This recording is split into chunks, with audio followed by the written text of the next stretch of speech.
Hissène Garo, s'il vous plaît. Est-ce qu'il est dans la salle? Ok.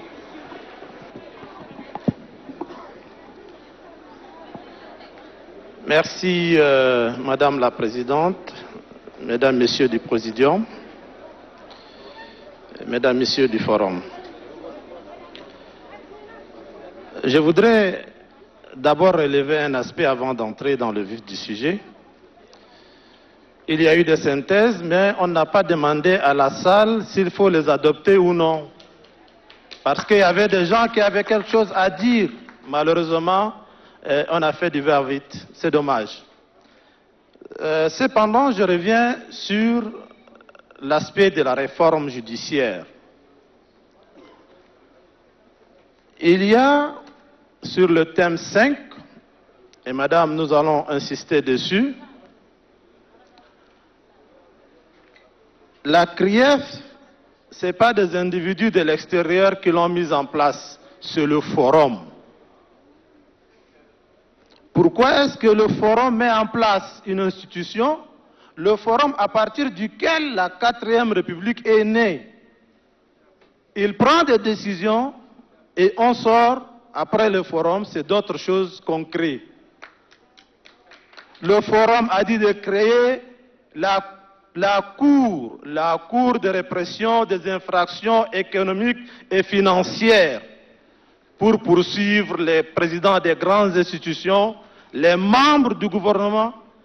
Pourquoi est-ce qu'on va créer autre chose à la place de la CRIEF, s'il vous plaît? C'est une décision, une émanation du forum. On doit statuer sur cette histoire et le forum, en principe, doit dire tout de suite s'il faut que la CRIEF, qu'est-ce qui doit continuer ou c'est cette poule-là pour nous permettre de nous départager. Le deuxième aspect, s'il vous plaît, est relatif au thème numéro 9. Mais avant de continuer, permettez-moi de vous dire, et c'est assez important de le relever, c'est une cour. Et il y a des gens qui disent que non, c'est parce qu'elle est contraire au principe des droits de l'homme. C'est un faux débat. La CPI existe, nous le savons tous. Et la CPI a des chambres de voie de recours. Pourquoi pas la CRIEF chez nous au Tchad? Il faut qu'on soit sérieux par moment. Le deuxième aspect, c'est la résolution numéro 9, s'il vous plaît. Dans cette résolution, on fait que créer des choses, ou tentative de créer des commissions, alors que c'est une question d'exécution. L'État tchadien, bien que détenant de pouvoirs réguliers, doit se comporter comme un justiciable. L'État tchadien doit donner l'exemple. Aujourd'hui, on a fait venir un audit pour, dit-on, regarder sur les condamnations judiciaires. Alors qu'une décision qui a acquis autorité de la chose jugée ne peut être même revue par le juge qui l'a rendue. Ces gens que vous appelez pour voir, qu'on appelle audit, experts judiciaires, ils vont voir quoi, s'il vous plaît? Ce n'est pas une question de grands juristes que le secrétariat général du gouvernement doit recruter. Ce n'est pas une question des auditeurs, c'est une question des agents indélicats et que l'État, en principe, doit sanctionner parce qu'ils ont créé à cet État un préjudice financier. Pour ce qui est de du respect du pouvoir, Madame le Président, je vais même pratiquement clôturer. Le pouvoir judiciaire, c'est le troisième pouvoir qui existe dans un État démocratique. Bien que nous sommes dans un forum, nous constatons depuis hier, et malheureusement, que c'est un forum beaucoup plus pour les politiciens, parce que chacun, il s'élève, il parle autant qu'il veut, comme il veut, mais quand c'est les autres, le corps judiciaire, on lui dit, vous avez 2 minutes, vous avez 3 minutes. Madame, Messieurs, Vous êtes très nombreux à vous inscrire, donc soyez concis, s'il vous plaît. S'il vous plaît, je vous dis que je conclue. Nous n'allons pas, je suis en train de respecter le timing que vous m'avez donné, Madame la Présidente. Je suis en train de respecter. Mais aussi, il faut retenir une chose. Vous nous empêchez de parler ici. Vous parlez entre vous trop, mais le tout finit toujours devant nous. Donc parlez bien aussi. Je vous remercie. C'est injuste, mais ça passe. Al-Kabir Dungus. Ok, je passe la parole à présent au bâtonnier, Maître Athanase.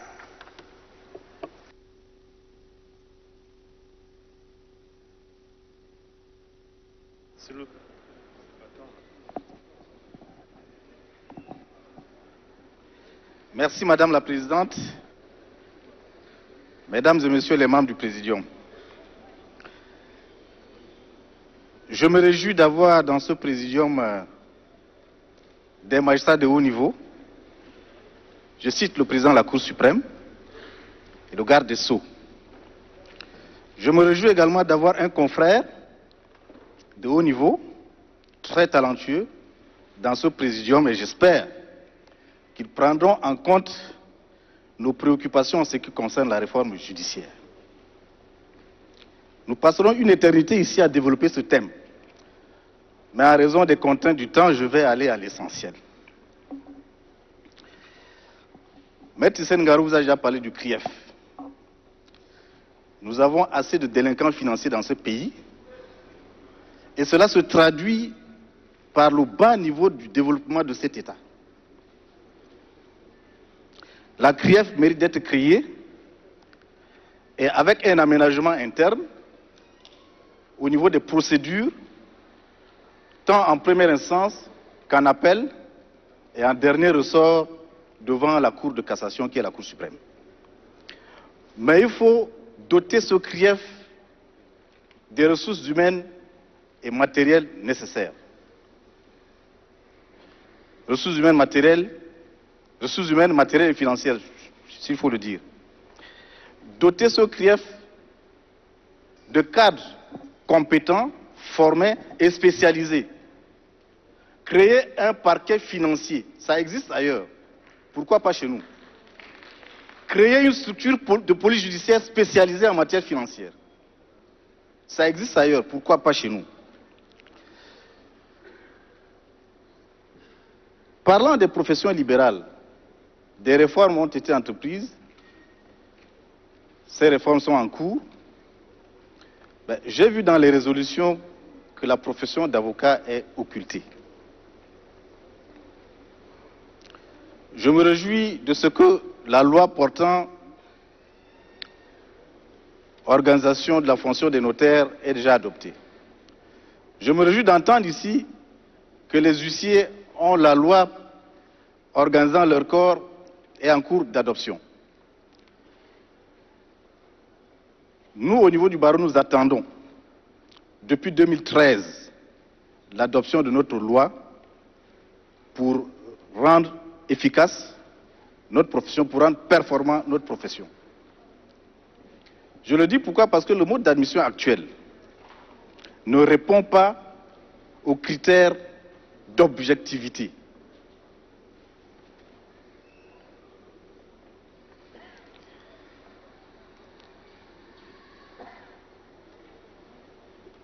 Il nous faut donc accélérer le processus de réforme de la profession d'avocat en instituant un concours à l'entrée et un concours à la sortie avec une formation dédiée uniquement aux avocats qui prennent en charge leur formation.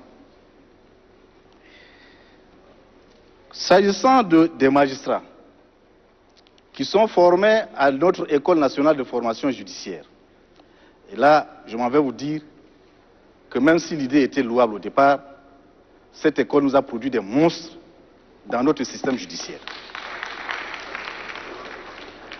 Nous avons aujourd'hui sur le terrain des juges qui n'ont aucune culture du droit, mais qui sont devenus par la force des choses, par la volonté de certains individus, des magistrats. Des boutiquiers le sont devenus. Des bouchers le sont devenus. Des épiciers de toutes sortes le sont devenus. Au niveau du barreau, nous suggérons le redéploiement de cette espèce de juge ailleurs que dans le corps de la magistrature. Parce qu'ils nous produisent un résultat négatif. La preuve, nous avons des décisions mal rendues, indigestes, qu'on ne parvient pas à rédiger, et ça nous pose énormément de problèmes s'agissant de leur mise en exécution. Puisque l'État a pris la responsabilité de les faire recruter pour les former dans des conditions obscures, que le même État les récupère à travers son ministère de la fonction publique, s'il peut les envoyer où il veut. Nous n'en avons pas besoin à la justice. Nous avons besoin des magistrats, des avocats, des huissiers, des notaires qui ont au minimum un diplôme de maîtrise en droit. Mais aujourd'hui, nous avons des géographes qui sont des magistrats. Nous avons des littéraires qui sont des magistrats. Ils ont leur place dans les collèges et lycées.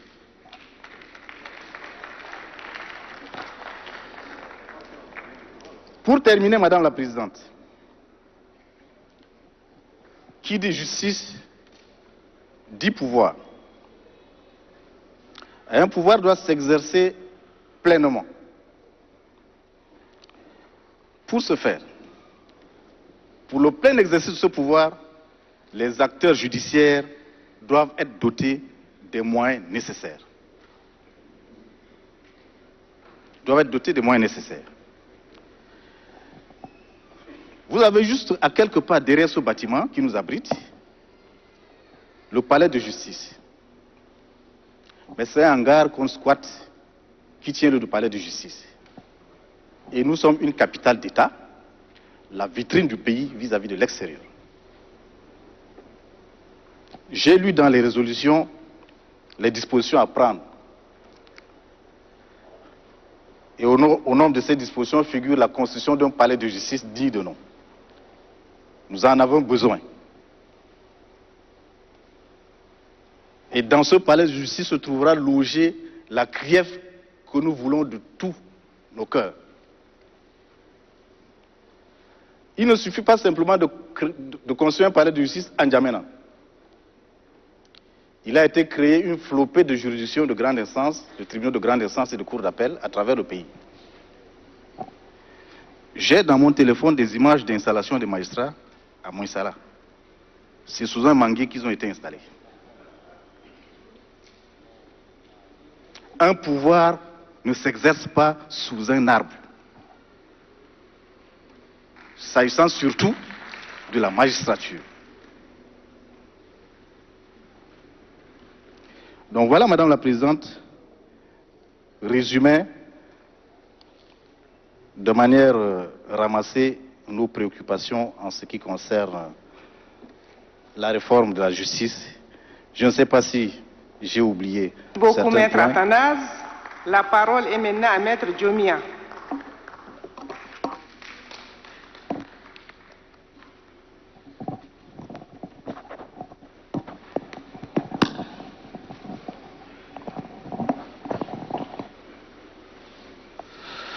Merci, Madame la Présidente, de m'avoir accordé la parole. Je voudrais axer mon intervention sur 4 petits points. Le premier est relatif à la 3e résolution qui dit quelque part qu'il fallait augmenter les charges notariales pour répondre aux besoins.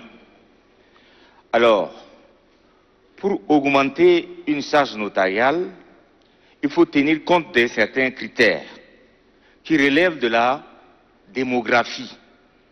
On peut augmenter les charges notariales dans une ville en fonction de la population de cette ville. On peut augmenter aussi les charges notariales en fonction de l'importance économique de cette ville. On ne peut pas se lever un 4 matin et bombarder les charges. Et pour illustration, la ville de Sarre compte aujourd'hui 3 notaires.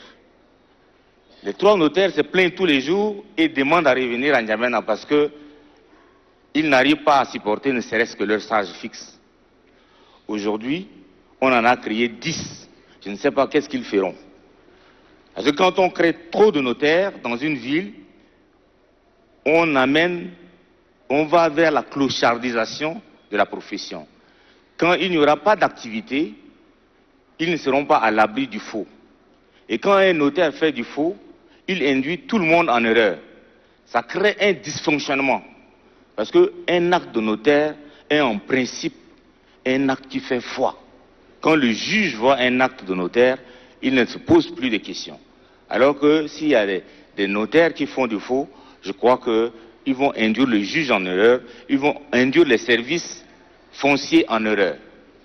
Raison pour laquelle je voudrais faire une proposition, une suggestion concrète, que nous puissions adopter comme les autres pays, ce qu'on appelle dans notre jargon le clausus numerus.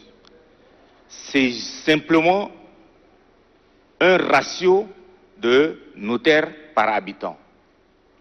Et sur le plan international, c'est 100 000 habitants pour un notaire. Si nous adoptons ce principe, ça nous permet d'augmenter les charges dès lors que la population augmente. Et je crois que c'est ce que je voudrais proposer en ce qui concerne la création de charges, parce que le ministre Gardsou est là, il était vraiment embarrassé quand il voulait appliquer un peu la démographie et le critère économique. D'un côté, de l'autre côté, on lui demande de créer beaucoup plus de charges. Donc si nous avons ce principe, ça peut départager tout le monde. Merci. En ce qui concerne le point 2, c'est la création des comités ad hoc afin de régler le contentieux foncier. Là, j'éprouve un peu je mets un peu de réticence. Parce que la création de ces comités ad hoc viendront vider la justice de sa substance. Comme nous l'avons vu dans le document, 80% des litiges pendant aujourd'hui devant les juridictions sont relatifs aux fonciers.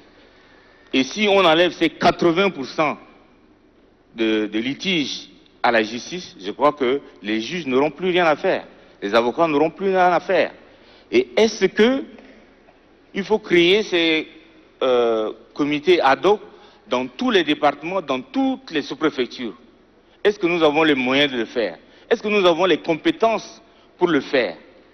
Et puis ces comités, les décisions qu'ils vont rendre, est-ce que ce sont des décisions susceptibles de recours?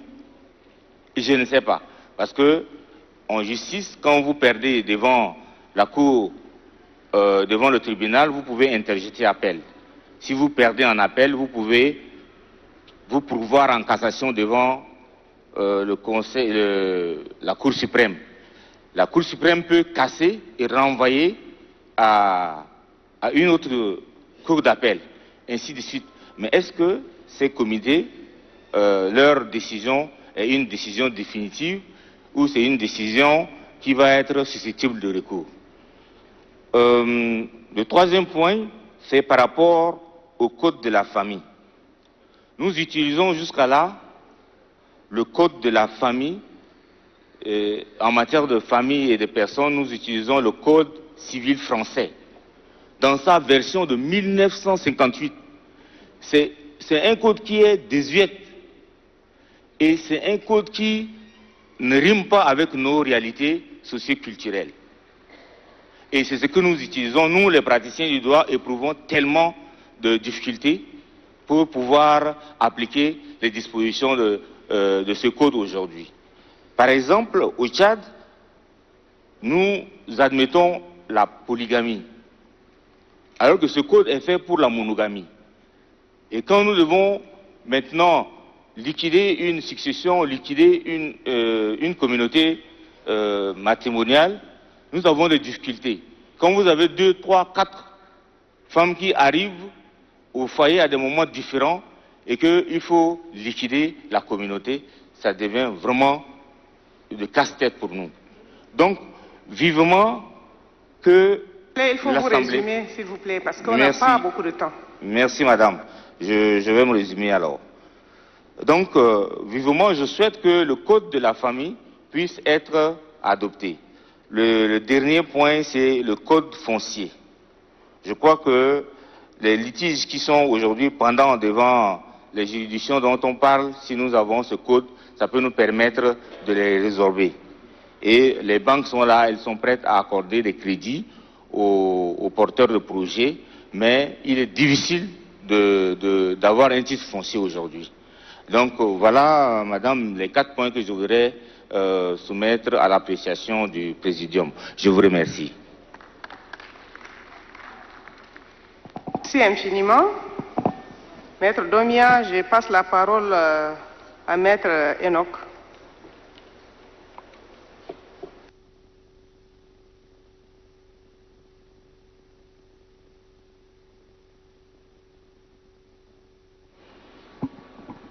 Merci, Madame la Présidente du Présidium, de m'avoir accordé la parole. Nous aurions dû prendre la parole depuis hier, mais nous avons beau attendre pour rien. Qu'à cela ne tient. Merci beaucoup. Nous prenons la parole au nom du SINAGREF, Syndicat national du personnel de greffe, pour parler des préoccupations des greffiers.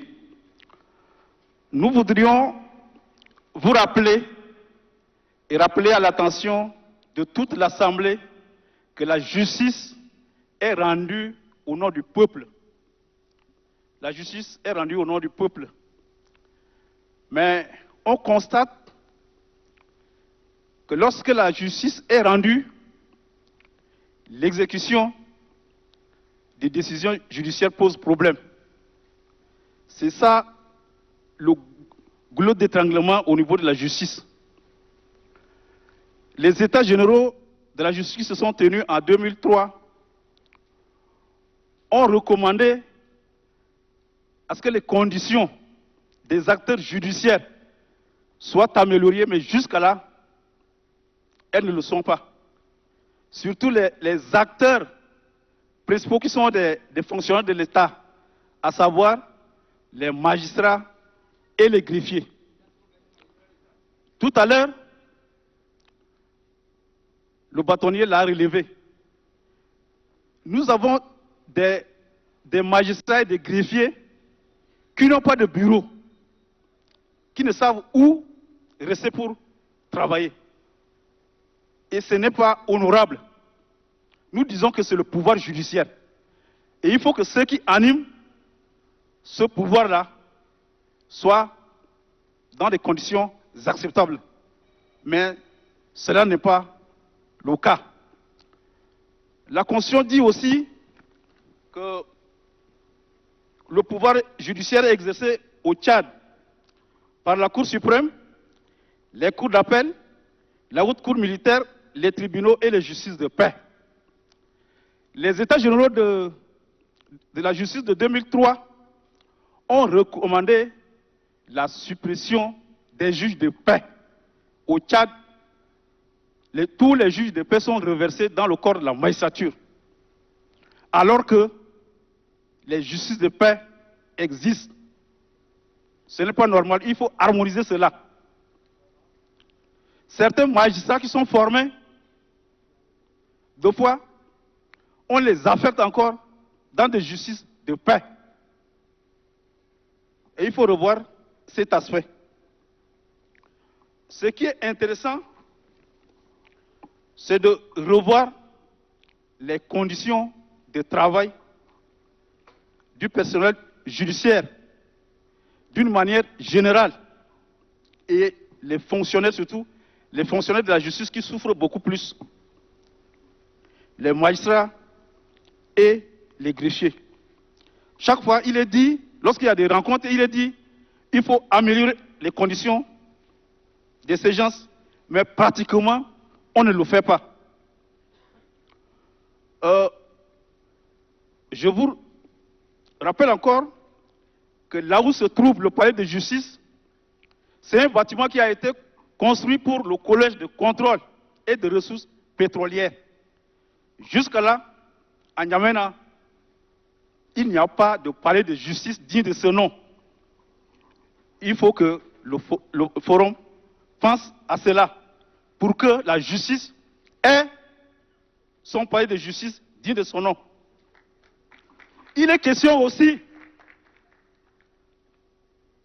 de recycler les magistrats et les greffiers, les avocats, les huissiers, les notaires, mais aussi des experts. Il y a des experts comptables, il y a bien des experts qui sont aussi des auxiliaires de justice. Il faut qu'on prenne en compte également leurs conditions de travail. En ce qui nous concerne au niveau de greffe, depuis 2014, nous avons introduit en circuit un projet de loi qui jusque-là souffre. Ça quitte le ministère de la Justice pour le SDG et ça revient et ça repart. Jusque-là, ce n'est pas adopté.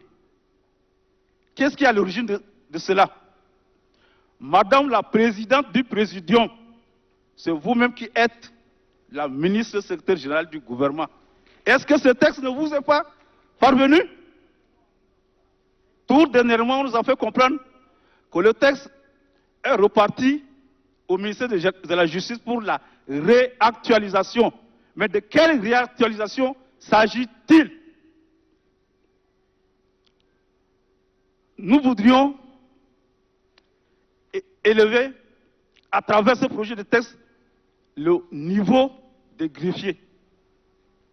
Nous voudrions que les greffiers soient recrutés avec la licence en droit maintenant. Avant, ça se faisait avec bac ou bien bac plus 2, mais maintenant c'est avec la licence en droit. Donc il faut harmoniser cela. Autre préoccupation, ça concerne ce qu'on appelle les décisions judiciaires dont je faisais allusion tout à l'heure. Ce sont nos autorités même qui constituent obstacle pour l'exécution des décisions judiciaires. En 2013,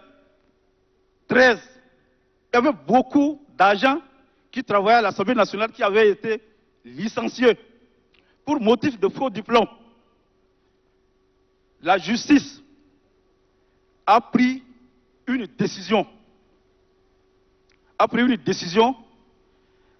Et elle a remis ces gens-là à leurs droits afin qu'ils reprennent le travail au niveau de l'Assemblée nationale. Mais jusqu'aujourd'hui, on ne les a pas repris. Et quand ça se passe comme ça, ce n'est pas une bonne chose. Ce sont nos autorités elles-mêmes qui constituent un obstacle pour l'exécution des décisions judiciaires. Autre chose, la loi a prévu ce qu'on appelle les juridictions administratives.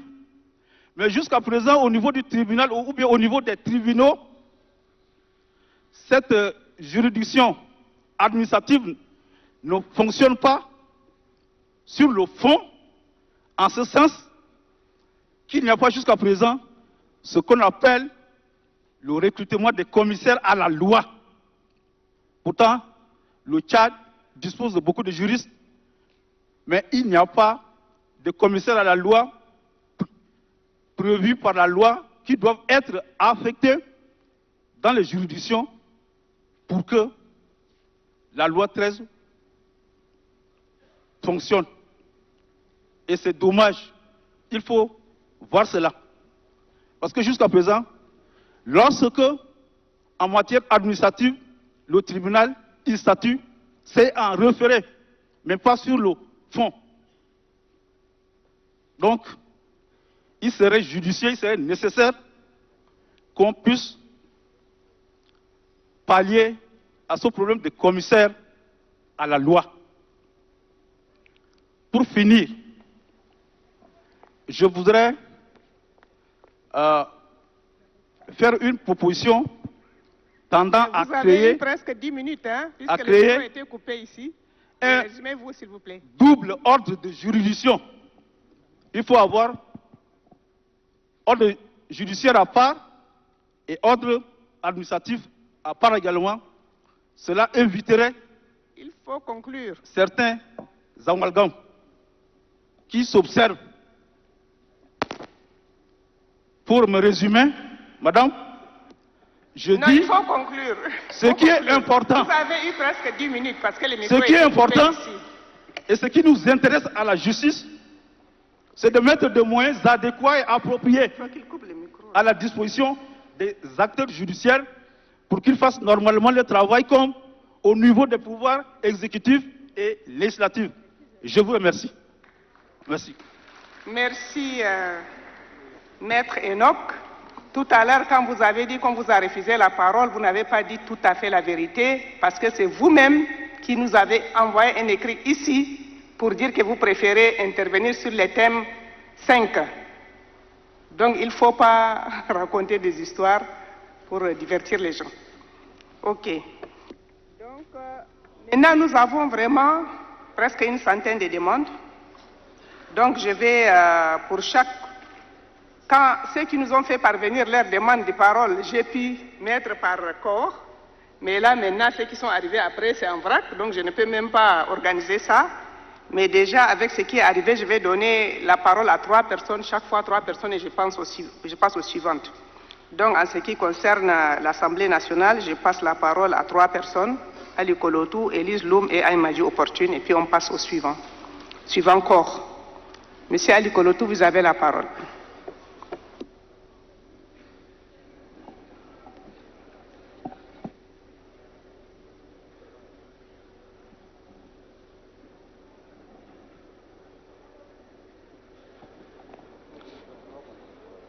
Bonsoir, Madame la Présidente. Je vais aller très rapidement.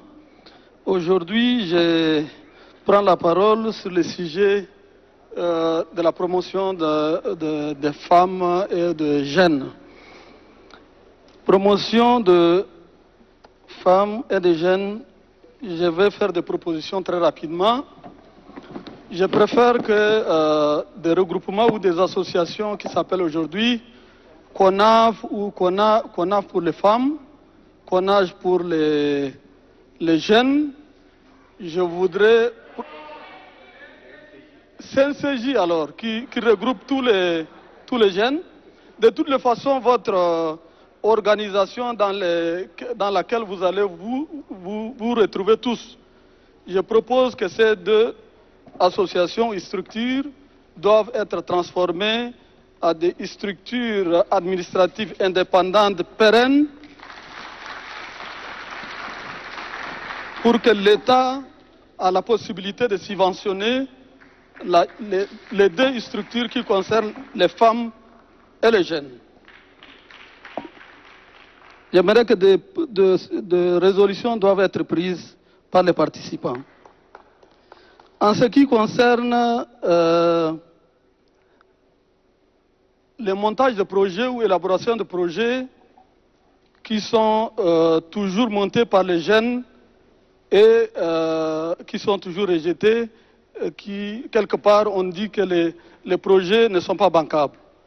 Je propose également qu'il y ait une résolution, qu'il y ait une agence qui sera créée, qui sera proposée par les forums, sera créée et ancré au ministère de l'économie et au ministère de l'économie ou au ministère des Finances, qui doit aider à renforcer la capacité des jeunes, les suivre et en même temps aider à monter les projets bancables afin que le gouvernement ou bien les institutions bancaires en place doivent financer ce projet afin que les jeunes aujourd'hui qui sont menacés par le chômage doivent s'occuper valablement ou bien doivent s'autogérer pour qu'il y ait un apaisement, que les jeunes n'ont pas des activités à faire. Une proposition d'une résolution qui doit créer une agence qui sera ancrée auprès du ministère de l'économie ou des finances. En ce qui concerne un fonds qui est déjà créé, dernièrement, les ministres en charge des finances et du budget a présenté un projet créant un fonds pour soutenir la jeunesse, en partenariat avec les institutions bancaires, que le gouvernement ou l'État doit garantir ces fonds. Je crois qu'il y a une trentaine de milliards qui seront disposés pour que la jeunesse soit aidée. Nous demandons également si les ministres en charge ou bien en relation avec l'Assemblée nationale, Madame la Présidente qui est là, ou le ministre des Finances, s'il est dans la salle, peuvent nous éclairer. Est-ce que ce fonds qui est disposé marche et que les jeunes on a doté de moyens pour exercer leurs activités? C'est une question que je pose. Je vais aller très rapidement pour parler d'un autre volet. Est-ce que je suis coupé ou bien, madame, je peux continuer? Conclure? Non, mais ce n'est pas 3 minutes quand même. En ce qui concerne un volet qui concerne le code de famille qui est pendant devant l'Assemblée, je vais parler sous le contrôle du président de l'Assemblée, ici présent. Ce projet de loi qui est présentement à l'Assemblée nationale ne répond pas à nos réalités tchadiennes. Je propose que ce projet qui est pendant devant l'Assemblée nationale soit retiré par le gouvernement, mettre en place une commission ad hoc qui doit comporter toutes les sensibilités tchadiennes, que ce code doit répondre à nos réalités. Et nous sommes là, nous sommes les représentants du peuple. Si on trouve que le code est bon, et très rapidement, on va faire passer. Et le code foncier également pose énormément de problèmes. Ça aussi, une réflexion doit être faite. Il faut résumer, s'il vous plaît. D'accord, madame. Une réflexion doit être faite autour de ce code foncier pour que ces deux codes doivent répondre aux réalités tchadiennes, à nos us et coutumes, pour que l'Assemblée nationale doit les faire passer. Je vous remercie, madame. Merci infiniment. Monsieur Ali Kolotou, la parole est à madame Élise Loum.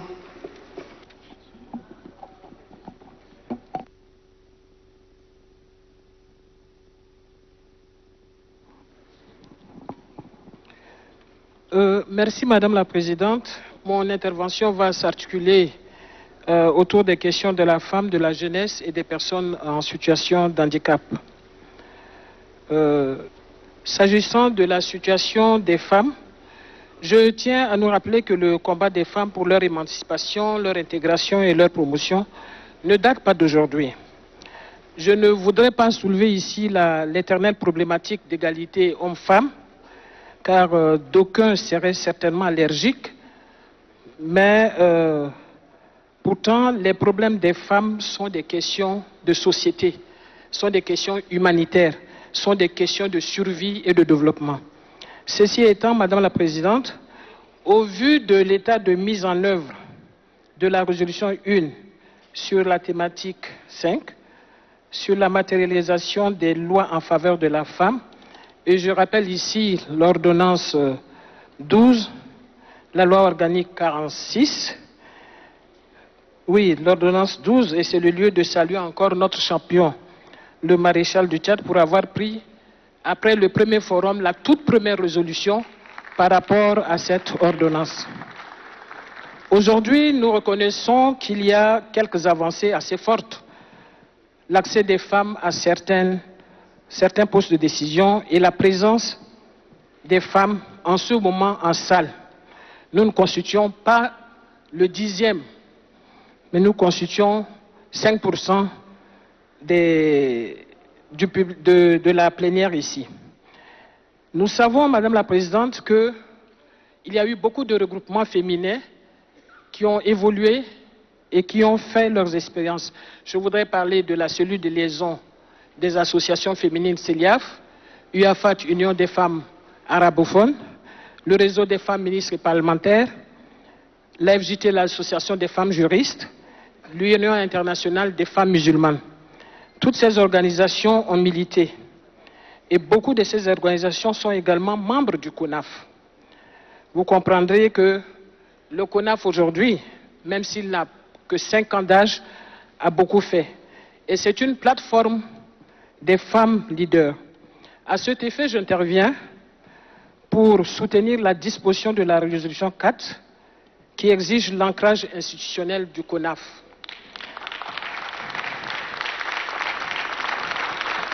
Mais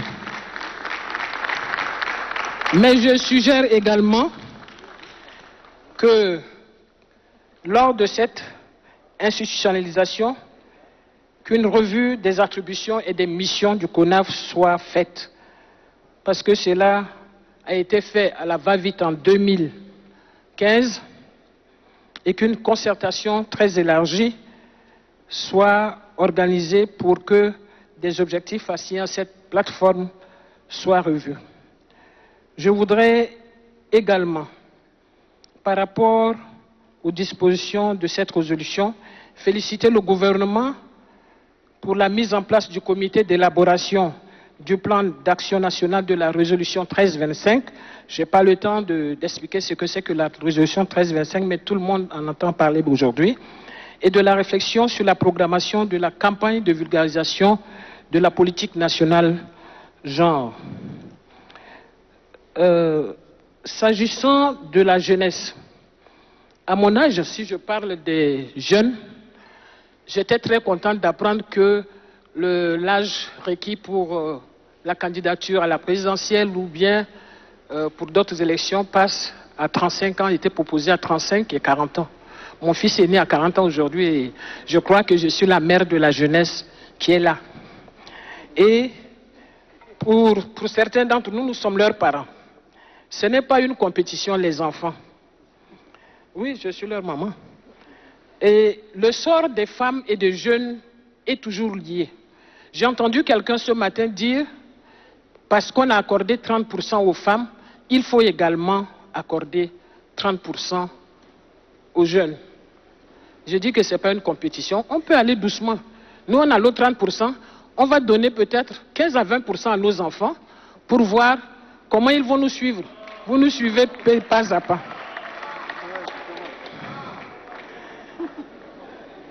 C'est l'occasion également de demander à ce que leur Conseil national des jeunes soit institutionnalisé. Parce que pour cette... Vous voyez, non, vous avez applaudi pour l'institutionnalisation. Donc, on va maintenir un peu plus bas que les mamans. Hein, vous n'allez pas jeter vos parents avec l'eau du bain.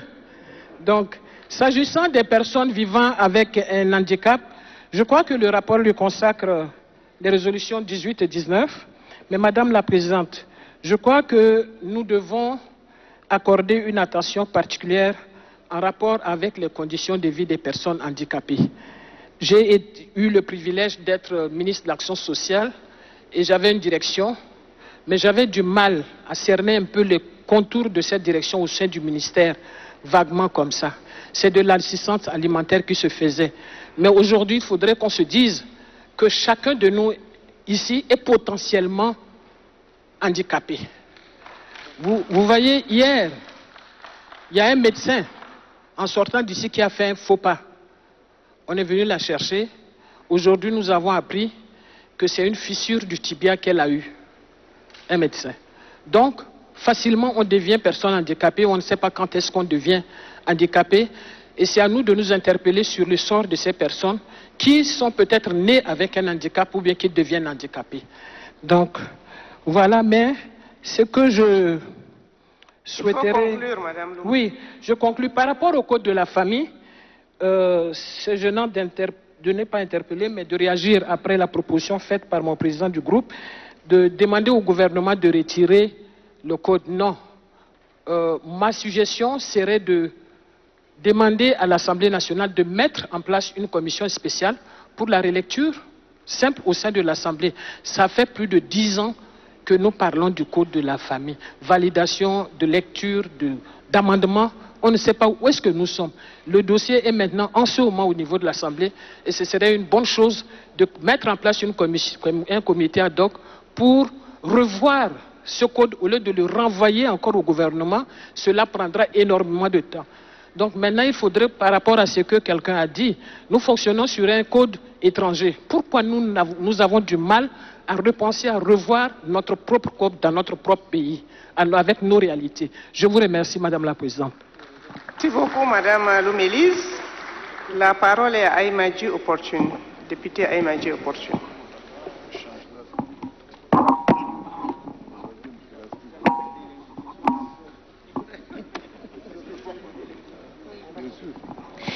Merci, Madame la Présidente. Je vais dire 3 petites choses. La première chose, ma collègue Élise tout à l'heure a parlé de la représentation des femmes. Je crois que malgré les organisations féminines qui sont en place et qui sont assez dynamiques et qui défendent corps et âme les intérêts des femmes et des filles, la représentation de la femme est encore assez mitigée. Aujourd'hui, par exemple, au Parlement, les femmes constituent simplement, les femmes députées, 14%. C'est petit. Au niveau, par exemple, de l'administration, je ne veux pas être exhaustif sur ces questions, 2 femmes gouverneurs sur les 23 régions, les 23 provinces que nous avons. Et pourtant, les femmes sont plus attreintes même à contribuer à pacifier nos collectivités. Est-ce qu'il n'y a pas d'autres femmes qui pourraient valablement coordonner les actions dans les provinces? Il y a encore d'autres domaines que je peux déplorer, même au gouvernement. C'est en dents de scie. Par contre, nous remercions les efforts du gouvernement parce que dernièrement, nous avons vu monter des jeunes au sein du gouvernement. Nous avons vu légèrement augmenter les femmes. Elles sont 9. Ça varie entre 4 et 9 sur généralement les trentaines de membres du gouvernement. Je crois qu'il faudrait encore donner la possibilité à la femme de faire plus.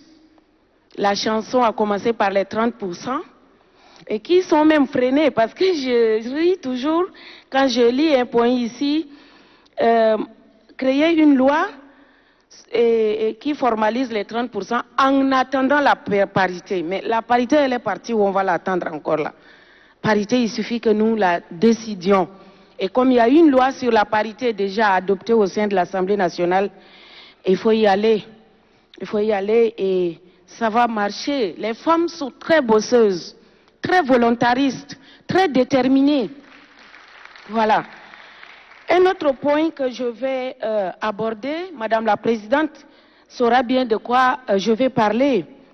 La campagne Zéro Faim qui a eu lieu il y a 2 ans.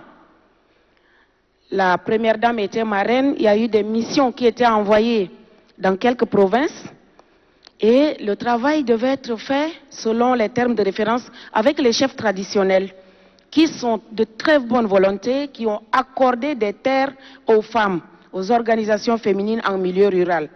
Parce que les plateformes ici que nous avons citées constituent l'ensemble des femmes qui ont plus ou moins trouvé le chemin de l'école, qui se sont formées et qui peuvent être utiles autrement pour lutter contre la faim. Madame la Présidente, presque 80% de nos sœurs sont dans le milieu rural. Elles travaillent aussi beaucoup, elles manquent de moyens pour s'auto-entreprendre. Et cette campagne contre la faim, nous les Tchadiens, nous sommes tous des gens affamés. Qui peut me dire le contraire? Nous avons tous faim. Et quand il y a une campagne qui peut nous apporter, contribuer à la production en vue de la lutte contre la faim, ça a été une initiative très timide, c'est resté en queue de poisson. Et les quelques chefs traditionnels qui ont attribué même les terres aux femmes ont commencé à les réattribuer au privé, à les vendre, à les reprendre. Donc, j'aimerais terminer ce point par une proposition de résolution. créer un fonds d'appui à la production agricole en faveur des femmes et les jeunes. Ce n'est pas tous les jeunes qui sont dans les universités, ce n'est pas tous les jeunes qui sont dans les écoles professionnelles. Beaucoup de jeunes sont au village et ils sont aussi disposés à travailler. Alors, je suggère cette résolution qui va concerner et les femmes et les jeunes. J'ai un autre point, Madame la Présidente. Oui, très rapidement. Très rapidement, je demanderai qu'il y ait un effort dans le sens de la communication sur les politiques du gouvernement à l'endroit des femmes et des jeunes en milieu rural.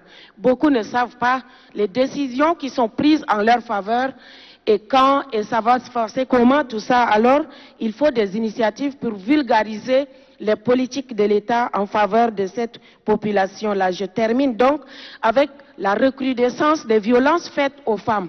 Ça se constate partout dans nos provinces. Je ne sais pas qu'est-ce qui a dû se passer. Les filles et les femmes, chaque jour, sont vraiment des proies de la violence de leurs frères, de leurs sœurs, je dis de leurs sœurs quoi, de leurs papas. Le viol des petites filles de 5 ans, 6 ans, c'est une religion, c'est une magie. Qu'est-ce qui se passe? Et là, il y a la loi, il y a le code pénal révisé en 2017 qui a durci le ton sur ces choses, tout comme le mariage des enfants, la garde est en train d'être baissée. Ça se poursuit ce phénomène et la violence faite aux femmes. Je crois qu'il faut que les hommes de loi, ici j'interpelle toute la boîte judiciaire qui est ici, il faut appliquer les lois. Ce n'est pas parce que c'est des femmes, il faut négliger. Nous avons beaucoup de lois, il faut les appliquer en faveur des femmes et des filles. Et des jeunes aussi. Je vous remercie, Madame la Présidente. Merci beaucoup. La parole est à Cheikh Abdaïm.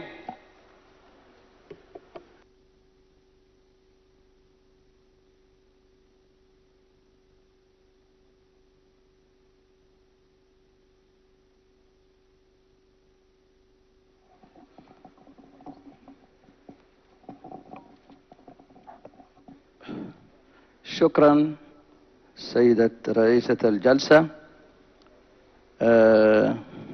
بالنسبة للقرار 13 الإسراف في عملية اعتماد قانون الأحوال الشخصية والأسرة من أجل تسهيل حل المنازعات العالقة بالمحاكم.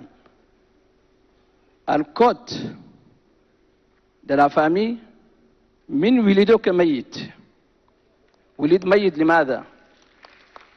زي ما الأخي البرلماني كلوتو قال ما بيستجيب للواقع التشادي، لأننا قالوا لنا النقل من برا والخلق بتاع إنسان طوله 150 سنتيمتر كان بتلبسها لواحد 2 متر أو 130 سنتيمتر ما بعجبه. إذا نحن هذا القانون ما رفضنا جملة وتفصيلا، بل عندنا تحفظات. Nous avons des réserves, 93 réserves dans ces codes depuis sa naissance. لو انتوا كحكومة برلمان لو اعطيتوا الاعتبار للريزرف حقنا 93، بل زملائنا المسيحيين عندهم ريزرف، اللادينيين كذلك عند نيسانس عن الكود ده عندهم ريزرف. اذا الريزرف ده سي كيلكو شوز كي امبورتي، خلي رياليتي هنا تشاد والتشاديه يقعد في الكود ده، باكر بس نصفق له.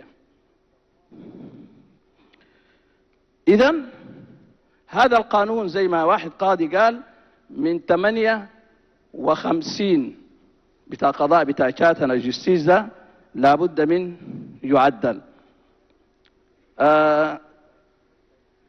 قانون الأسرة زي ما قلنا عنده مشاكل كثيرة وتكلمنا فيه كثير، ومشينا في البرلمان المجلس الأعلى للشؤون الإسلامية أعطى رؤيته، بل جران فرير كاسيري قال بصراحة لو هو بيتذكر قال الكوت القايد في تشاد قانون تشاد الجستيس ده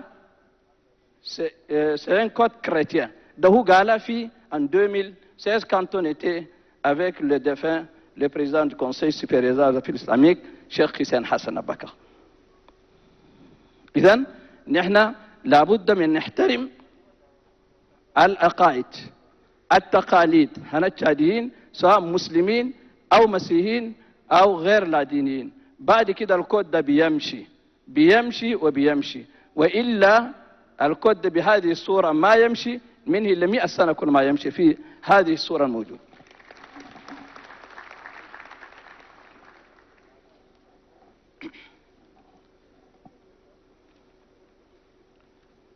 المنازعات العقارية، مشاكل الأراضي كان موجود في رقم 7 منازعات عن البيوت الأراضي، مشاكل كثيرة. حتى مارشال تشاد تكلم، وكثير من القضاة قالوا 80% من الدوسيه القاعد في جستيس أنا تشاد ده كل مشاكل أراضي بس. إذن أنتوا هنا في القرار قلتوا بالنسبة للأراضي ده لابد زعماء التقليديين هم مع القضاة يحلوا المشكلة. بل أنا أقول بالنسبة للمسلمين نحن عندنا في الفقه الإسلامي في التيولوجيا عن المسلمين فصل كامل يتكلم عن حل النزاعات بتاع الأراضي.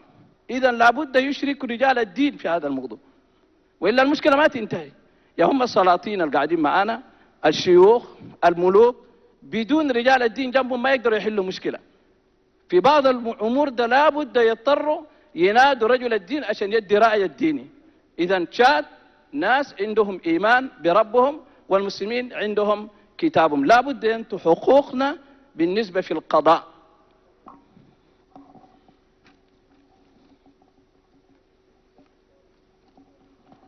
هناك مكانة المحاكم الدينية. انتوا كلمتوا في إصلاح القضايا. نحن كمجلس أعلى للشؤون الإسلامية منذ اللجنة الإسلامية عندنا إدارة القضاء، ديركسيون جوديسيير عندنا بيحلوا مشاكل هنا المنازين، حتى غير المسلمين في بعض الأحيان إذا كان عندهم مشاكل بجونا هناك.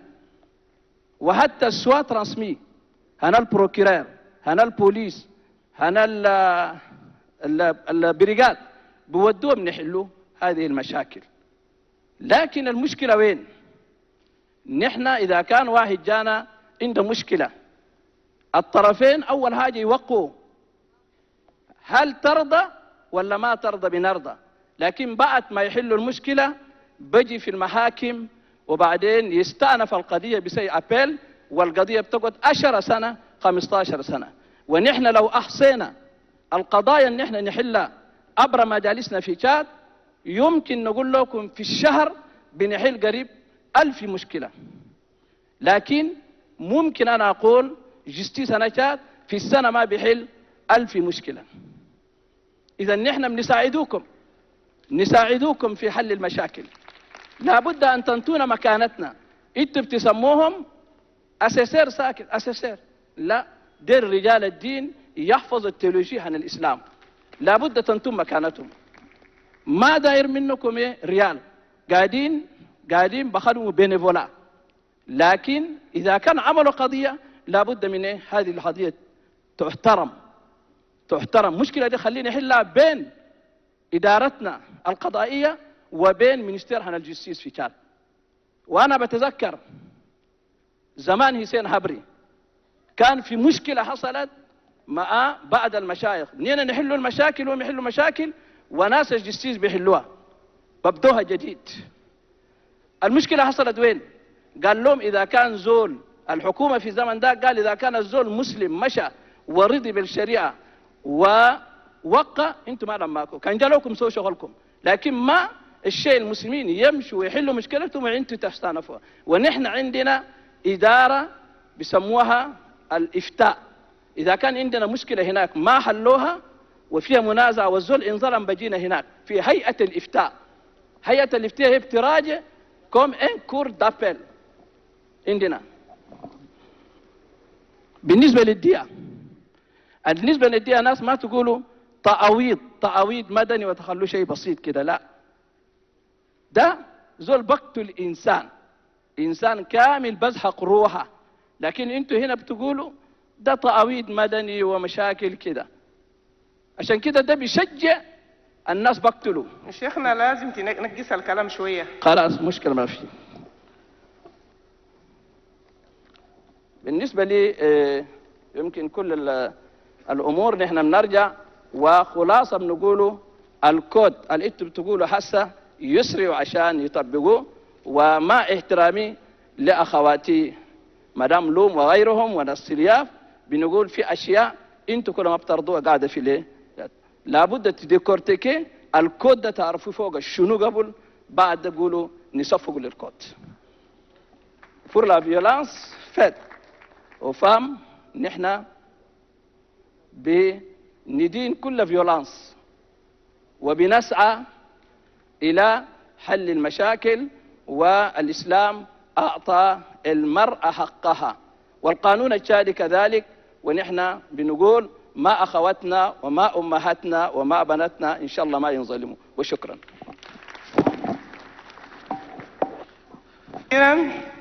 Cheikh Abdeldaïm, je donne la parole au général Mohamed Sherfaddin du corps de la police judiciaire.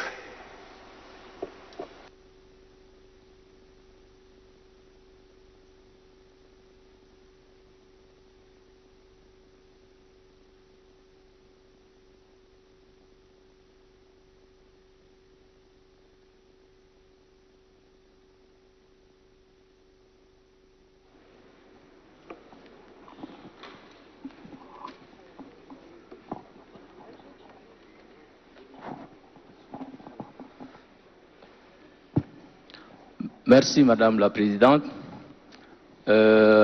Merci pour la parole.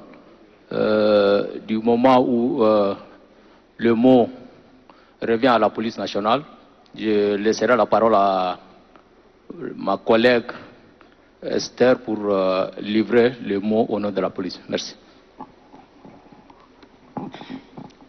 Merci Madame la Présidente. Au nom de la délégation de la police nationale tchadienne, recevez nos salutations les meilleures.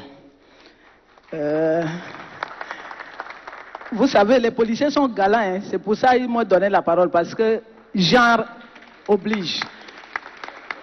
Et, Madame la Présidente, comme nous sommes ici, vous parlez de la réforme judiciaire. On ne peut pas se taire.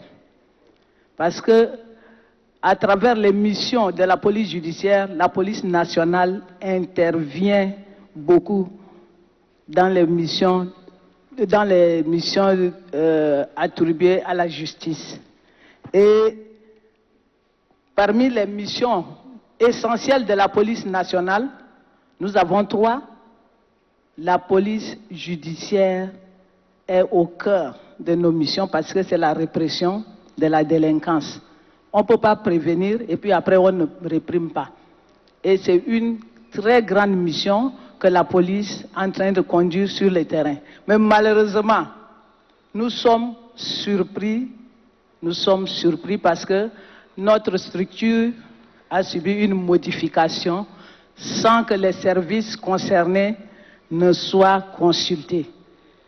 Madame la Présidente, nous avons un statut particulier. Cette modification qui a eu lieu n'a même pas tenu compte de nos textes. Et nous ne savons plus comment faire parce que la police nationale tchadienne ne peut pas travailler en dehors de ce qui se passe dans le monde. Toutes les polices du monde remplissent aussi les mêmes fonctions. Et aujourd'hui, dire qu'il y a un nouveau corps de la police judiciaire qui a été créé sans que les policiers ne soient au courant, c'est très grave. C'est vraiment grave. Parce que nous avons des problèmes à tous les niveaux, non seulement sur le plan structurel, Mais nous avons aussi un problème sur le plan fonctionnel. La police judiciaire ne travaille pas seulement avec la justice tchadienne. Nous avons aussi des engagements dans le cadre de la coopération des services de police. Ces engagements-là, nous allons les mettre où? Parce qu'il est dit dans les textes portant organisation, attribution et fonctionnement de ce corps nouveau de la police judiciaire que cette police est mise à la disposition exclusive de la justice, du ministère de la Justice du moins. Comment gérer ce personnel? Parce que nos textes sont clairs. Si c'est un cas de détachement, pour une courte durée, c'est un détachement d'1 an. Si le détachement doit durer dans le temps, c'est 5 ans renouvelables une seule fois. Et après ces 5 années, ces policiers-là vont aller où? C'est ça la question. Ou bien la police judiciaire là, va disparaître. Et sur le plan pratique, nous avons même des problèmes parce que nos attributions décrites dans nos textes ne sont pas conformes avec les attributions décrites dans les textes actuels organisant ce nouveau corps de la police judiciaire. Il y a une inadéquation. Parce que nous avons 2 corps qui vont intervenir. Mais ces 2 corps-là, chaque corps a sa culture, chaque corps a ses pratiques. Et sur le plan des compétences territoriales, ça ne peut pas marcher.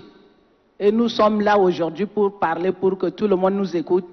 Et nous demandons simplement que la police judiciaire soit restaurée. Merci. Merci beaucoup, madame, pour ces plaidoyers. Je passe la parole maintenant au général Mamad Abbali Salah.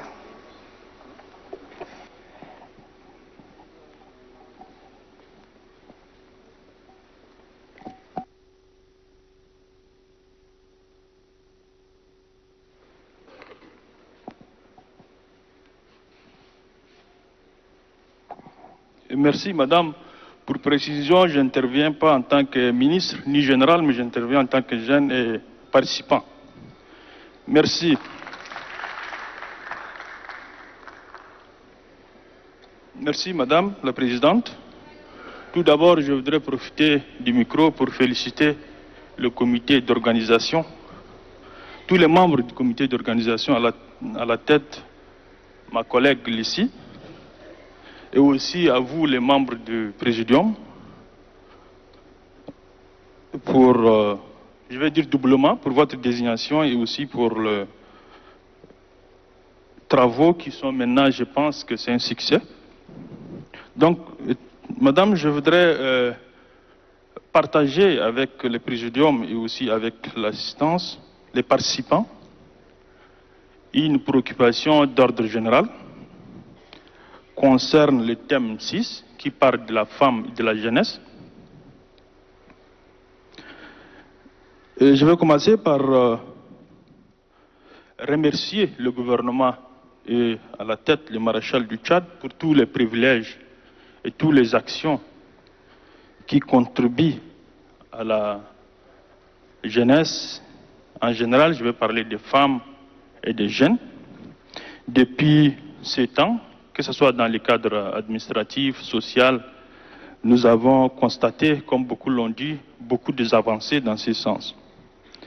Mais, madame, ma préoccupation, je ne suis pas très à l'aise parce que je suis ministre et politique, mais sinon, je voudrais dire que toutes ces actions, j'ai l'impression que la jeunesse est en train d'être politisée.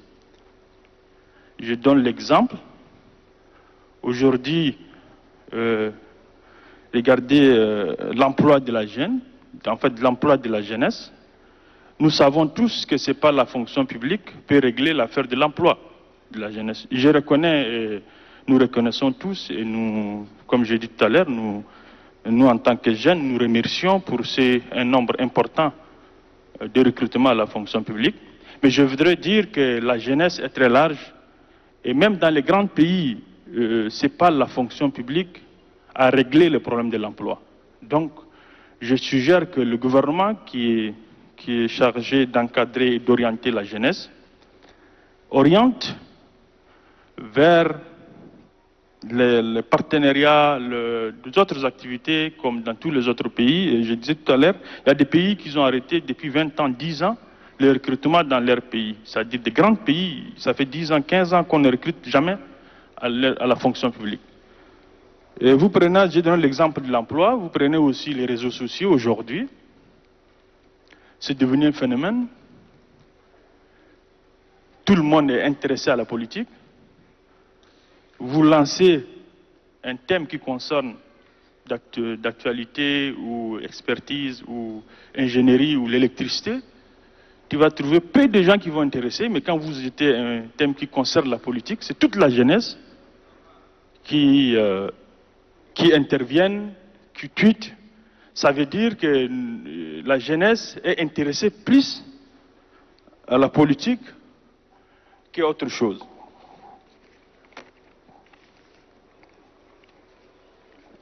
Donc, je parle aussi l'exemple de l'université, par exemple. Aujourd'hui, à l'université, j'ai constaté, quand j'étais ministre de la fonction publique, que nos étudiants sont pris en otage. Toutes les organisations qui sont là, qui doivent normalement réfléchir à comment que les enseignants les enseignent, leurs conditions de vie, vous écoutez seulement des thèmes purement politiques, des négociations politiques. Je ne suis pas contre pour les syndicats. Donc, comme j'ai dit tout à l'heure, c'est des remarques générales que j'ai faites. Et même dans la vie active, vous regardez aujourd'hui, il est bien que les jeunes s'organisent, qu'ils fassent des associations. Je donne un exemple. Aujourd'hui, il y a des associations qui s'organisent pour combattre, par exemple, la sécheresse, contribuer à la ceinture verte, mais ils ne sont pas capables d'implanter une seule plante sans la télévision. Il faut que la télé soit là pour qu'il implante une plante. Ça veut dire quoi? Ça veut dire que nous sommes trop politisés. Aujourd'hui, les forums, je pense qu'on réfléchisse ensemble, c'est la mission du gouvernement, pour dépolitiser, je ne sais pas si c'est le bon terme, la jeunesse. Et aussi, envoyer la jeunesse. Aujourd'hui, il y a des structures comme certains l'ont souligné. Je ne partage pas cet avis. Il y a des structures, par exemple, de la jeunesse, des jeunes, au niveau du football. Toutes ces structures sont devenues aujourd'hui politisées. Moi, à mon avis, contrairement à quelqu'un a proposé pour même faire d'une grande structure, que ce soit des structures loin de l'État. Les jeunes peuvent s'organiser eux-mêmes au niveau du football, au niveau de leur organisation, mais plus ces structures qu'on attache avec l'administration, on attache avec la politique, donc nous sentons que les jeunes s'intéressent et que ça crée des problèmes entre eux-mêmes.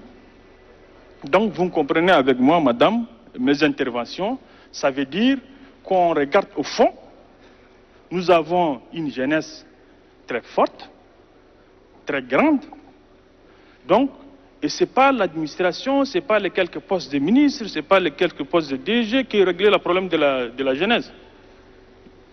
Je pense qu'il faut qu'on oriente la jeunesse dans un champ d'action très large, libre, où tout le monde peut faire quelque chose. Et tu n'es pas obligé de finir travailler dans les bureaux. Pas forcément que tu es un agronome, tu n'es pas obligé de venir travailler dans le bureau. Tu peux travailler même en dehors de N'Djamena. Et nous prenons des actions, par exemple, je ne veux pas prononcer parce que je ne maîtrise pas bien l'affaire qui appuie les jeunes dans leurs projets. Et aujourd'hui, on s'est concentré seulement en N'Djamena. Or, nous avons des jeunesses au fond du Tchad. Nous avons le monde rural. Donc moi, je pense qu'il faut décentraliser, libérer, prendre des actions, s'il faut des structures, des textes, qui permettent que tous les jeunes peuvent évoluer là où ils sont. Et le gouvernement peut créer un environnement qui permette que les jeunes évoluent. Pas centraliser sur la politique, la télé, Facebook. Je pense que ces champs-là sont très petits pour nous. Merci, madame. Donc, ça, c'est concernant la jeunesse. Je voudrais aussi un peu parler de... Le ministre, il faut vous résumer parce qu'on n'a vraiment pas le temps. D'accord, madame. J'ai écouté tout à l'heure parler de la justice. Et en suivant madame la policière qui a présenté une préoccupation, je ne vois pas dans le même sens, mais en tant qu'ex-ministre de la Sécurité, j'ai aussi une réserve concernant le fait que la justice, en fait, la police judiciaire est à la justice. J'ai l'impression que ça crée, on appelle ça juge et partie. Aujourd'hui, au niveau de l'administration territoire ou de la sécurité publique, les bras armés, c'est la police judiciaire. Aujourd'hui, si la police judiciaire, nous, au niveau du forum précédent, il a été décidé, aujourd'hui, je pense que c'est le moment de revoir, pas seulement adopter, mais il fallait même ressortir s'il y a des manquements. Moi, j'ai l'impression que cette décision est déjà prise, mais nous constatons que dans les pratiques, que la justice devient juge et partie, et la sécurité publique et l'administration, d'autres, n'ont pas de bras d'armée, c'est-à-dire ils ne peuvent pas agir. Donc ça, c'est ma remarque personnelle. Maintenant, l'aspect technique, détail que madame l'a souligné, je ne le maîtrise pas bien. Merci, madame. Merci beaucoup, monsieur le ministre. Bientôt, c'est la prière de Maghrib. Je vais donner la parole à madame Ramatou. Ensuite, je reviens, je prends 3 de la jeunesse, 3 des femmes, et ainsi de suite, je continue, jusqu'à ce qu'on puisse aller le plus loin possible, et le reste, on verra ensemble.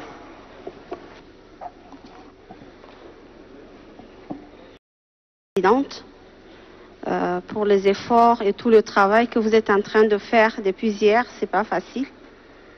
Je suis invitée à ce forum en tant que personne ressource et étant membre du Conseil national des femmes leaders depuis 2014. Si j'ai une opportunité d'intervenir sur la question de la femme, faire un plaidoyer en faveur des femmes, ben, je ne vais pas rater cette opportunité. Je voudrais ici rappeler, et là notre aînée, la députée Élise Loum, a déjà fait beaucoup de détails par rapport à cela, mais je voudrais rappeler qu'au Tchad, il y a un cadre juridique et vraiment le contexte même, l'environnement, aujourd'hui, la volonté politique donne une place de choix à la femme tchadienne. Et dans ce sens, je voudrais avant tout remercier le maréchal du Tchad qui a vraiment donné cette place de choix à la femme tchadienne. Cependant, malgré cette forte volonté politique, malgré l'existence de ce cadre juridique, malgré l'avancée que nous ne pouvons pas ignorer, on l'a déjà mentionné, que ça soit concernant les femmes au niveau de nomination, que ça soit au niveau du monde rural, il est important de relever qu'il y a des difficultés, qu'il y a des freins. Aujourd'hui, si le père ou la mère doit choisir entre envoyer sa fille ou son fils à l'école parce qu'elle a des difficultés, on donne d'abord la chance au garçon qui est le futur héritier de la famille. Si une femme qui est nommée, elle vit une violence psychologique sans précédent parce qu'elle doit vraiment démontrer qu'elle est à la hauteur de cette nomination. Et quand elle est jeune, c'est une violence double, jeune et femme. Donc, ce que nous voulons dire à ce niveau, le problème n'est pas au niveau juridique. Le problème n'est pas au niveau politique. Le problème est au niveau socio-culturel. Nous avons des pesanteurs socio-culturelles qui sont construites. Et ça, c'est vraiment, on l'a dans nos normes, dans nos cultures. Et nous ne pouvons pas les déconstruire à travers des discours. nous ne pouvons pas les déconstruire à travers des sensibilisations superficielles. Je voudrais mentionner ici repartir à l'éducation familiale et l'éducation scolaire. Inclure clairement et de manière effective la question du genre au niveau de l'éducation de base. C'est vrai qu'il y a une cellule ou une direction relative à la scolarisation des filles, mais ceci n'est pas suffisant. Que la question du genre soit effective. Au niveau de l'éducation de base, c'est bien évidemment l'éducation nationale, et là ils vont réfléchir davantage pour rendre cela effectif. Mais au niveau des familles, nous avons les centres sociaux, qui est un organe d'application de la politique gouvernementale sur la question de la femme ou bien sur certaines questions sociales. Et cet organe d'application ne joue pas pleinement son rôle parce que là, il faut vraiment donner, renforcer peut-être la capacité ou bien clairement définir le cahier de charge de cet organe-là afin qu'il sensibilise les parents sur cette question de genre au niveau familial. Et là, les assistantes sociales sont mieux placées. Je vais m'arrêter, mais il y a un troisième point très important, c'est la recherche. Quand on parle de pesanteurs socio-culturels, c'est des normes, c'est des valeurs. On ne peut pas les déconstruire. Si on n'entre pas en profondeur dans ces normes, si on ne les comprend pas, il faut de la recherche-action sur la question du genre. Un dernier point, il faut une loi. Une loi sur la scolarisation des filles jusqu'à l'âge de 16 ans. La scolarisation des filles est un droit. Les parents ne doivent pas choisir à quel moment ils doivent, c'est-à-dire arrêter leur fille d'aller à l'école. Donc il faut une loi qui oblige les parents à maintenir la fille à l'école jusqu'à 16 ans et comme ça elle pourra décider du reste. Je vous remercie. Beaucoup, Madame la ministre Ramatou, Mohamed Toutouin. Je passe la parole à présent à Monsieur Aziz Mamassale, directeur de cabinet. Merci Madame la Présidente. Comme mon collègue de la Défense, je n'interviens pas en tant que directeur de cabinet, mais en tant qu'Aziz Mamassale. Ça fait 3 jours que j'ai aussi le plaisir de partager ces débats. Et certains l'ont souligné, nous intervenons pour l'histoire. Il y a 25 ans, un certain nombre de nos aînés, de nos papas ici présents, ont fixé des jalons pour l'avenir et c'est grâce à cela qu'aujourd'hui, nous pouvons nous prévaloir de cette démocratie et en paix et en sécurité échanger aujourd'hui. Donc je voudrais d'abord rendre la mémoire à toutes ces personnalités qui ont pu créer cet espoir de vie. Je m'excuse, tout à l'heure, j'étais venu un petit peu en retard. J'ai suivi que sur la question des institutions, il y a un certain nombre d'évolutions sur les propositions et quelqu'un, à juste titre, a souligné que lorsque nous avions fait la synthèse, il fallait la valider. Il fallait que tout le monde dise son point de vue ou qu'il y ait une acclamation. Il y a un point qui posait un petit peu problème, c'est, permettez-moi, la question du Conseil économique, social et culturel. Vous avez sur cette tribune la vice-présidente du Conseil au niveau de l'Union africaine, qui est ici. Nous avons un Conseil, quelqu'un l'a dit ici, qui représente moins en termes de budget que l'organisation de ce forum. Nous avons une institution qui existe malgré tout, qui est corporatiste et qui fonctionne. Est-ce qu'il s'agit seulement de supprimer pour supprimer ou est-ce que nous avons des arguments solides pour pouvoir le faire? Donc je pense à ce niveau que nous devons, sur un certain nombre d'éléments et particulièrement celui-ci, ne pas supprimer pour supprimer. Il y a des vies derrière, il y a des milliers de gens derrière et pour des coûts qui ne sont pas importants pour l'État. Donc je pense que ça c'est un point important. Le deuxième point sur lequel je voulais intervenir, c'est la question de la jeunesse. Je suis aussi de ceux qui pensent, comme mon prédécesseur, le général Bali, sur la question de la libéralisation des esprits. nous parlons d'innovation, nous parlons de TIC, nous parlons de création d'entreprises, d'innovation.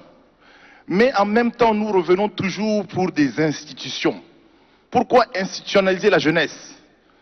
Alors demain, toutes les autres personnalités, tous les autres corps, les handicapés, les retraités, tout le monde voudra une institution à part. Créons de la richesse, permettons à ce que ces institutions puissent s'envoler d'elles-mêmes. Il y a aussi un élément crucial qui est le fait que nous la mettions dans le cadre institutionnel, elle dépend alors que d'une subvention. Subvention qui, très souvent, est hypothétique. Alors qu'en les laissant créer et en les laissant voler de leur propre aile, ils peuvent déjà pouvoir bénéficier d'un certain nombre d'appuis des partenaires techniques et financiers. Et je crois que si on réfléchit pour l'avenir, si on veut créer de la richesse, si on veut que les jeunes puissent se prendre en charge, il ne faut pas les brimer et il ne faut pas qu'il y ait une institution. Il y a déjà un ministère de la jeunesse, il y a déjà un certain nombre d'institutions qui accompagnent, qui veulent que l'entrepreneuriat soit au cœur du dispositif. Donc, aussi bien, à mon avis, pour les femmes que pour les jeunes, fondamentalement, je pense qu'en une dizaine d'années, il y a eu des progrès qui ont été faits parce que, justement, ce CONAF, il s'est lui-même battu. Ces femmes elles-mêmes se sont battues en cotisant, en mettant de l'argent pour que leur voix soit portée, qu'aujourd'hui, elles président ce forum. Donc je pense que cette créativité, il faut la libérer et il ne faut pas la brimer. Il ne faut pas qu'on revienne une fois de plus à l'État. Il faut qu'on arrête les intégrations et il faut qu'on libère la parole au niveau des jeunes. Merci beaucoup. Merci beaucoup, monsieur le directeur de cabinet. Donc vous voulez qu'on arrête 10 minutes ou bien on continue? Continue, ok. Ils veulent qu'on continue.